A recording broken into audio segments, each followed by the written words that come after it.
जो टॉपिक है बच्चों हम लोगों का क्यूब रूट ऑफ यूनिटी है, बहुत ही इंपॉर्टेंट टॉपिक है ये भी। ठीक है, तो इसको हम लोग देखते हैं। तो क्यूब रूट ऑफ यूनिटी क्या होता है? अगर x इज इक्वल टू हम लोग 1 लिखे तो x को हम लोग ऐसे लिख सकते हैं, x इज इक्वल टू 1 पे पावर 1/3 लिख सकते हैं। फिर फर्दर अगर 1/3 इधर आ जाएगा तो x cube is equal to 1 लिखा जा सकता है।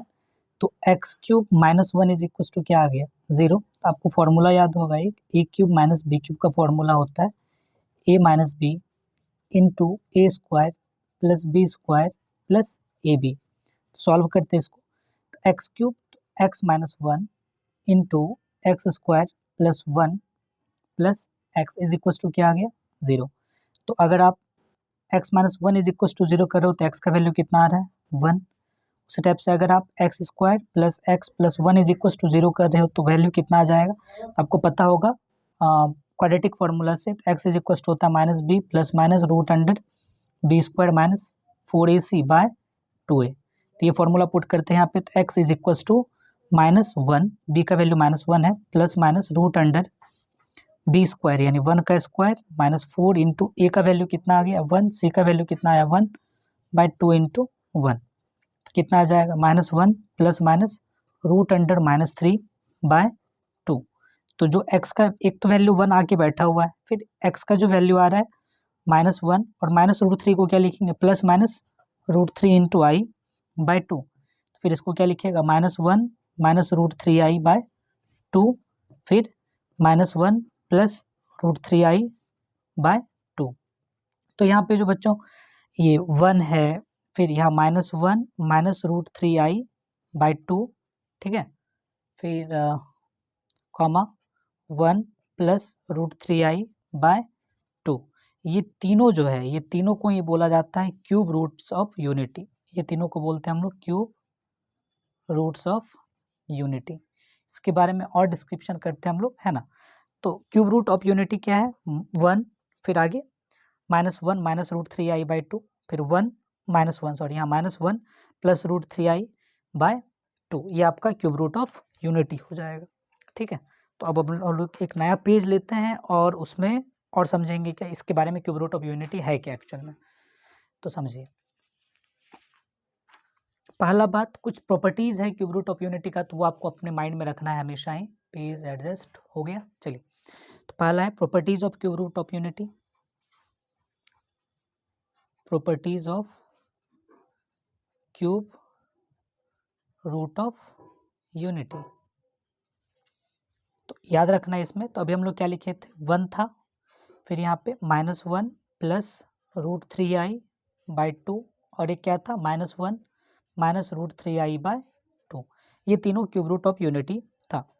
तो अब क्यूब रूट ऑफ यूनिटी में तीनों है, तो प्रॉपर्टीज में क्या क्या आ जाता है इसके अंदर? फर्स्ट प्रॉपर्टीज है each imaginary roots, each imaginary roots of unity. Imaginary roots बोला गया तो ये और ये, क्योंकि इसमें इमेजिनरी पार्ट है। तो imaginary roots of unity is the square of other. मतलब क्या हुआ? अगर हम एक को -1 प्लस रूट 3i बाय 2 को अगर हम क्या मान लें? ओमेगा मान लें, इसको क्या बोलेंगे? ओमेगा। तो ये हो सकता, और दूसरा को क्या मान लें? Omega square. तो -1 माइनस रूट 3i बाय 2। तो मतलब क्या बोला गया है कि अगर हम इसका स्क्वायर करते हैं तो स्क्वायर करने के बाद अगर हम easy -1 plus root 3i bye 2 का स्क्वायर करेंगे, फिर हमको ये चीज़ मिल जाएगा। देखते हैं एक बार, दोनों साइड स्क्वायर करके देखते हैं। ठीक है, दोनों साइड स्क्वायर किए, क्या आ जाएगा? माइनस, फिर प्लस 3 इंटू आई स्क्वायर आ जाएगा, है ना, 3 इंटू आई स्क्वायर रूट 3 का, फिर यहाँ पे प्लस 2 रूट 3, यहाँ पे माइनस है ना, तो माइनस आ जाएगा यहाँ पे। ठीक है, -2 रूट 3i बाय 2, और ये आ गया ओमेगा स्क्वायर। तो देखते हैं वैल्यू, तो यहाँ आई स्क्वायर का वैल्यू -1, तो यहाँ आ जाएगा -4, है ना, -3 हो जाएगा, -3 और -4, और -2 रूट 3i बाय 2, और 2 का होल स्क्वायर 4 आ जाएगा, 2 का होल स्क्वायर 4 हो जाएगा, इज इक्वल टू क्या आ गया? Omega square. तो अगर स्प्लिट करते हैं तो -4 बाय 4 -2 बाय क्या लिखिएगा? -2 बाय 4 रूट 3i। ठीक है, तो अगर आप इसको सॉल्व कीजिएगा, सॉल्व करने के बाद देखिए क्या आ रहा है यहाँ पे। यहाँ पे क्या आ जाएगा आपका? -1 और यहाँ पे अगर सॉल्व करते हैं तो कहीं कोई गड़बड़ तो नहीं हुआ, तो -1 का होल स्क्वायर क्या आ रहा है, -1 का होल स्क्वायर 1 आ जाएगा, सॉरी यहाँ पे -1 का होल स्क्वायर क्या आ जाएगा, यहाँ 1 हो जाएगा। ठीक है, यहाँ पे मिस हो रहा था, माफ कीजिएगा। -1 का होल स्क्वायर हो जाएगा 1 और यहाँ -2 हो जाएगा। ठीक है, इधर यहाँ -2 होगा।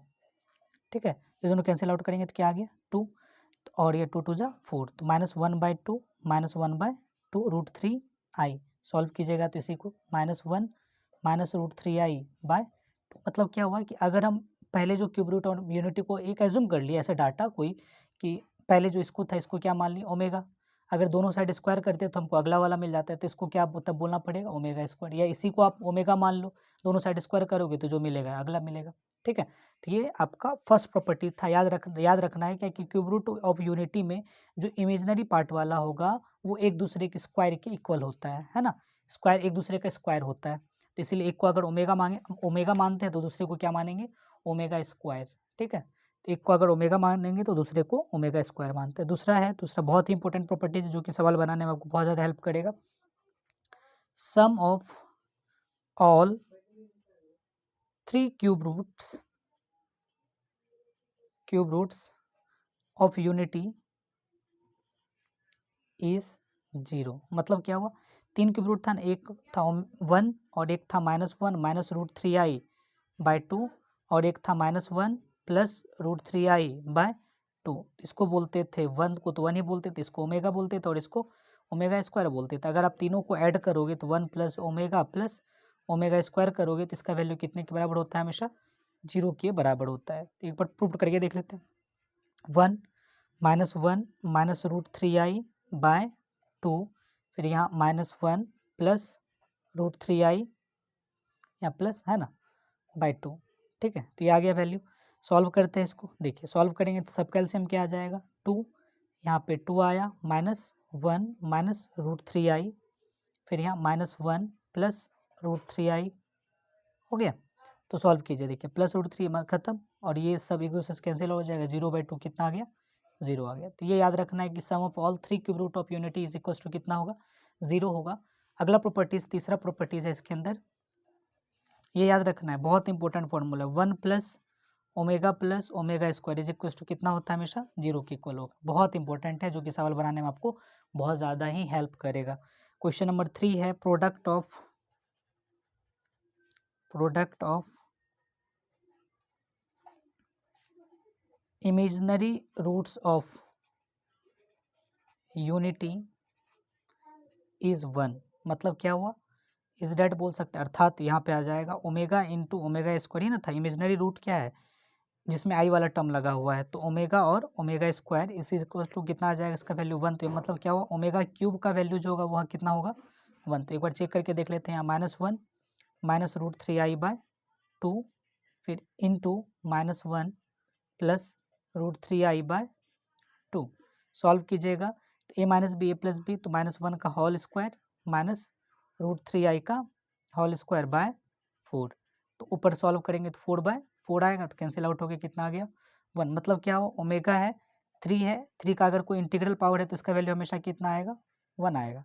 जैसे कि ओमेगा पे पावर लिखा हुआ है, एज्यूम कर लेते हैं 8 है, ये सॉरी 9 है तो क्या लिखिएगा ओमेगा क्यूब का होल क्यूब लिख सकते हैं, तो और ओमेगा क्यूब का तो वैल्यू 1 होता है, तो 1 का होल क्यूब कितना 1 ही आ जाएगा। ठीक है, तो ये कुछ सम प्रॉपर्टीज़ था जो कि आपको हमेशा माइंड में याद रखना है कि पहला प्रॉपर्टीज़ था कि अगर एक इमेजनरी रूट्स है ना, क्यूब रूट्स में जो इमेजनरी रूट्स है, इमेजनरी रूट्स एक दूसरे के स्क्वायर के बराबर होता है, अगर एक का स्क्वायर करेंगे तो हमको दूसरा मिलेगा और दूसरे का स्क्वायर करेंगे तो पहला मिलेगा। और दूसरा क्या क्या कि तीनों अगर क्यूब रूट्स ऑफ यूनिटी को अगर हम ऐड कर दें तो ऐड करने के बाद जो वैल्यू आता है लास्ट में वो 0 आएगा। तीसरा है तीनों का मल्टीपल क्यूब इमेजनरी पार्ट है जो है क्यूब रूट में, क्यूब रूट इमेजनरी रूट्स जो है ना, इमेजनरी रूट्स जो है उसको अगर मल्टीप्लाई करेंगे तो उसका वैल्यू हमेशा कितना आएगा 1 आएगा, मतलब ओमेगा क्यूब का जो वैल्यू आएगा ये ओमेगा पे पावर 3n का 3 का जो कोई भी मल्टीपल अगर वैल्यू है तो उसका वैल्यू कितना आता है 1 आता है। ठीक है,